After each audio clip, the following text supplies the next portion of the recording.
اس کام کے کچھ لوازم ہیں، کچھ شرائط ہیں، اس کی کچھ تدریج ہے جو ہمیں سنت سے ملتی ہے، قرآن سے ملتی ہے، حدیث سے ملتی ہے۔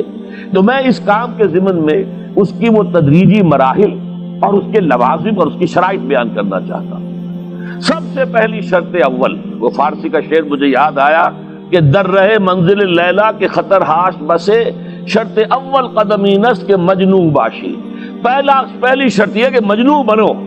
تو یہاں کا پہلی شرط کیا ہے؟ پہلے صاحب ایمان بنو، ایمان تمہارے دلوں میں ہو۔ یا ایھا الذین آمنوا آمنوا باللہ ورسولہ، یعنی ایک ایمان تو تمہیں حاصل ہے، اقرار باللسان، وہ تو تمہیں والدین سے مل گیا، عقیدہ تمہارا ہے، متوارث جو ہے تم عقیدے کو مانتے ہو، لیکن دلی یقین والا ایمان حاصل کرو۔ اصل میں اس کے بعد گاڑی چلتی ہے، اس کے بعد جو ہے نتائج نکلتے چلے جائیں گے، لیکن اگر وہاں ایمان کی کمزوری ہے تب اوپر سے کوششیں کریں گے، نتیجہ نہیں نکلے گا، آگے ہم بڑھ نہیں سکیں گے، ہمارے جو جد و جہد ہے وہ کامیابی سے ہمکنار نہیں ہوگی۔ اس جیسے ہی ہے جیسے ہم درخت لگانا چاہ رہے ہیں جس کی جڑ ہی نہیں ہے، آپ زمین کھود کا درخت جو اس کے اندر گاڑ دیں گے تو زمین تو نہیں پکڑے گی اس کو، وہ تو نیچے سے جڑ ہو اور پھر درخت جو ہے اس سے ابھرے، تو وہ ہوتا ہے کہ جس کے لیے یوں سمجھیے سرسبز درخت بنے گا۔ اس حوالے سے سب سے پہلا قدم کیا ہے؟ ہم اپنے گریبانوں میں جھانکیں، اپنے دلوں کو ٹٹولیں، وہ یقین والا ایمان ہے یا نہیں؟ اگر ہے تو اللہ کا شکر ادا کیجیے، تہنیت، مبارکباد، اور نہیں ہے تو پہلا کام یہ ہے کہ اے ایمان کے دعوے دارو، ایمان لاؤ جیسے کہ ایمان کا حق ہے۔ یقین اللہ کی ذات پر، اس کی صفات کمال پر، یقین مرنے کے بعد اٹھنے پر، بعث بعد الموت اور حساب کتاب، یوم حشر اور جنت اور دوزخ کا یقین، فرشتوں کا یقین، وحی کا یقین، قرآن کا یقین، کتابوں کا یقین، نبیوں اور رسولوں کا یقین، اور محمد الرسول اللہ کا یقین صلی اللہ علیہ وسلم کہ آپ آخری اور کامل رسول ہیں اللہ تعالیٰ کے، خاتم النبیین بھی ہیں اور آخر المرسلین بھی صلی اللہ علیہ وسلم۔ یہ یقین پہلے پیدا ہونا چاہیے۔ تو اب ظاہر بات ہے کہ جب میں نے یہ بات اتنی بڑی کہی ہے تو پھر مجھے یہ بھی بتانا چاہیے یقین کہاں سے ملے گا، کون سی دکان ہے، سپر مارکیٹ کوئی ہے جہاں پر کہ یہ جنس بکتی ہو؟ پہلی بات تو یہ ہے کہ اس کے لیے آسان ترین طریقہ کیا ہے؟ صاحب ایمان کی صحبت اختیار کرو۔ جیسے آپ بھٹی کے آگے بیٹھیں گے تو حرارت پہنچ جائے گی، آپ برف کی سیل کے قریب بیٹھے ہوں گے ٹھنڈک پہنچ جائے گی۔ اگر صاحب ایمان ہے، کسی کے دل میں یقین والی بھٹی دہک رہی ہے، تو اس کے قرب سے آپ کے اندر بھی یقین پیدا ہو جائے گا۔ دوسرا طریقہ یہ ہے کہ شریعت کے احکام پر عمل کیے جاؤ، اس عمل سے بھی یقین پیدا ہوتا ہے۔ یہ دو طرفہ معاملہ ہے، یقین سے عمل پیدا ہوتا ہے اور عمل سے یقین پیدا ہوتا ہے۔ جیسے آپ کہتے ہیں وشیس سرکل، بری شے ہوتی ہے کہ ایک چیز ہے بڑھ گئی تو پھر اس کے اور خرابی بڑھ گئی، اس سے پھر وہ پہلی خرابی اور بڑھ گئی، پھر وہ اس سے اور خرابی بڑھتی چلی گئی۔ جیسے پیچ آپ پھیرتے ہیں، ہر چکر کے ساتھ وہ پیچ آگے بڑھتا جاتا ہے۔ اسی طریقے سے بھلائی کا بھی ایک سرکل ہے، ایک نیکی آپ کریں گے آپ میں ایمان پیدا ہوگا، اب آپ زیادہ نیکی کریں گے تو اب اور زیادہ ایمان پیدا ہوگا، تو یہ دو طرفہ سرکل ہے۔ اور تیسری بات جو ہے، خاص طور پر فہیم، ذہین، انٹلیکچوئل لوگ، سمجھدار لوگ، اور آج کی دنیا آپ کو معلوم ہے کہ ہمارے نوجوان طبقے میں بہت بڑی تعداد ہے بہت سمجھدار لوگوں کی، اس لیے کہ ان کی معلومات کا دائرہ بڑا وسیع ہو گیا ہے۔ جدید دنیا میں جو علوم ہے ان کا ایکسپلوژن ہے، دھماکہ ہو گیا، اتنے علوم پھیل گئے اور اس کے اثرات ہیں۔ اخبار بین لوگ بھی جو ہیں وہ بھی ایک طرح سے ہر ایک ان میں سے فلسفی ہوتا ہے، آپ اس سے ذرا بات کر کے دیکھیے، وہ اپنے فلسفے بگاڑے گا، اپنی رائے دے گا، معلوم ہوتا ہے کہ شاید سب سے بڑا سیاسی تجزیہ نگار یہی ہے۔ لہذا وہ لوگ کہتے ہیں کہ ہمیں تو وہ بات بتاؤ جو ہماری عقل کو بھی اپیل کرے۔ یہ جو معاملہ ہے وہ ایمان جو عقل کو بھی اپیل کرے، اس کی سورس صرف ایک ہے اور وہ قرآن حکیم ہے۔ مولانا ظفر علی خان نے ایک شعر کہا تھا بہت سادہ انداز میں، وہ جنس نہیں ایمان جسے لے آئیں دکان فلسفہ سے، ڈھونڈے سے ملے گی عاقل کو یہ قرآن کے سپاروں۔ عاقل جو ہے انٹلیکچوئل، ایک ہے عام آدمی جو ہے صاحب یقین کی صحبت سے بھی یقین پیدا ہو جائے گا، عام آدمی عمل کرتا رہے گا اس سے بھی یقین پیدا ہو جائے گا، لیکن عاقل، انٹلیکچوئل، وہ شخص جو کہتا ہے پہلے میری عقل کو اطمینان ہونا چاہیے پھر مانوں گا، اس کے لیے جو سورس ہے، منبع ہے، سرچشمہ ہے ایمان کا، وہ صرف اور صرف قرآن ہے۔ اس میں غور و فکر کرے، انسان اس طرح قرآن کو پڑھے کہ وہ براہ راست اس کا مفہوم اس کے دل کے اوپر اترتا چلا جائے۔ جیسے علامہ اقبال نے کہا ہے کہ تیرے ضمیر پہ جب تک نہ ہو نزول کتاب، گرہ کشا ہے نہ راضی نہ صاحب کشاف۔ قرآن تو تمہارے اپنے قلب پر نازل ہونا چاہیے۔ اور یہ اصل میں ان کے والد نے کہا تھا ان سے، بالکل بچپن میں۔ علامہ اقبال چھوٹے سے بچے تھے، ان کے والد تھے ذرا صوفی منش آدمی تھے، وہ شیخ نور محمد۔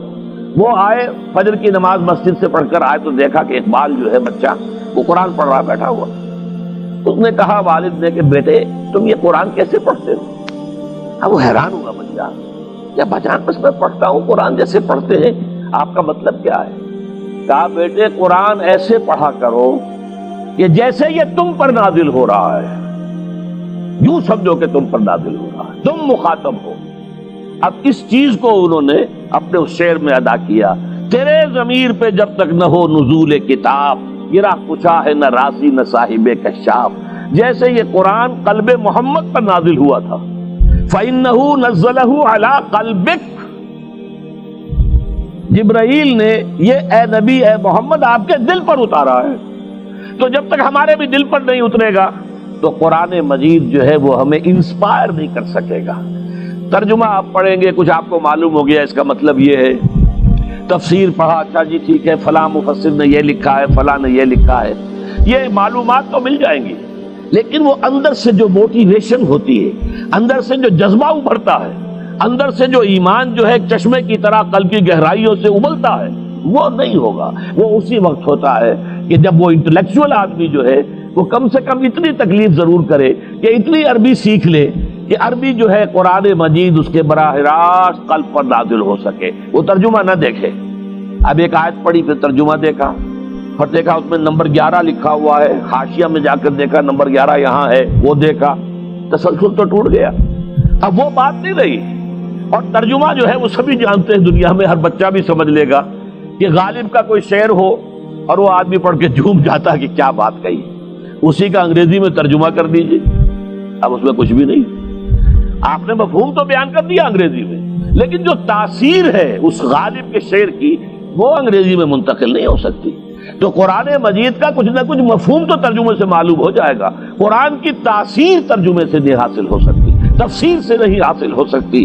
اسی لیے دو سب سے بڑی تفسیروں کا ذکر علامہ اقبال نے کیا ہے کہ گرہ کشا ہے نہ راضی، نہ امام راضی کی تفسیر کبیر سے تمہیں فائدہ ہوگا اور نہ امام زمخشری کی کشاف سے ہوگا، جب تک کہ تمہارے اپنے دل پر قرآن نہ اترے۔ اور اس کے لیے لازم ہے کم سے کم یہ کہ اتنی عربی انسان سیکھ لے کہ بیریئر نہ ہو ٹرانسلیشن کا، کوئی پردہ حائل نہ ہو درمیان میں، تسلسل نہ ٹوٹے، آپ براہ راست پڑھ رہے ہیں اور براہ راست اس کا مفہوم آپ کے قلب پر نازل ہو رہا ہے۔ تو پہلا سٹیپ جو میں نے ان 3 آیتوں پر اضافی آیت سورہ نساء کی آپ کے سامنے رکھی، ہم میں سے ہر شخص کا پہلا کام یہ ہے کہ وہ یقین والا ایمان حاصل کرے۔ عام آدمی کے لیے صاحب یقین کی صحبت بھی مفید، عام آدمی کے لیے عمل سے بھی یقین پیدا ہوتا ہے، لیکن انٹلیکچوئل کے لیے، ذہین کے لیے، فہیم انسان کے لیے، انٹیلیجنسیا جسے آپ کہتے ہیں، اس کے لیے لازم ہے کہ وہ قرآن مجید کی گہرائیوں میں غوطہ زنی کرے اور قرآن اس کے اپنے قلب کے اوپر نازل ہو تو کہیں جا کر وہ قرآن کو سمجھے گا۔ چنانچہ علامہ اقبالی کا ایک اور شعر میرے ذہن میں آیا ہے، وہ میں آپ کو سنا دوں۔ ہم یہ سمجھتے ہیں کہ عرب تو ان کی اپنی زبان ہے، لہذا وہ تو قرآن مجید کو سمجھتے ہی ہوں گے، لیکن بسا اوقات ایسا بھی ہوتا ہے اگر دل پر حجاب آئے ہوئے ہوں تو قرآن مجید کے سمجھنے سے بھی کچھ حاصل نہیں ہوتا، دل پر حجاب ہے۔ یہی وجہ ہے تو عرب ہو یا عجم ہو، تیرا دل نہ دے گواہی، لغت غریب یہ قرآن مجید جو ہے، تو عجم ہو یا عرب ہو، یہ قرآن مجید تیرے لیے لغت غریب رہے گا جب تک کہ تیرا دل گواہی نہیں دیتا۔ تو ایک تو طلب ہدایت ہو انسان کے اندر، اور دوسرے یہ کہ قرآن مجید کو براہ راست نازل ہونے کا موقع ملے قلب کے اوپر، تو ایمان یقین والا حاصل ہوگا۔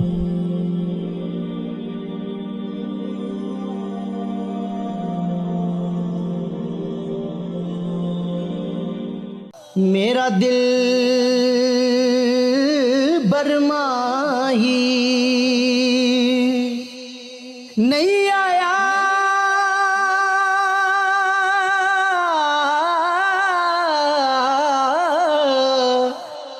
میرا دل برماہی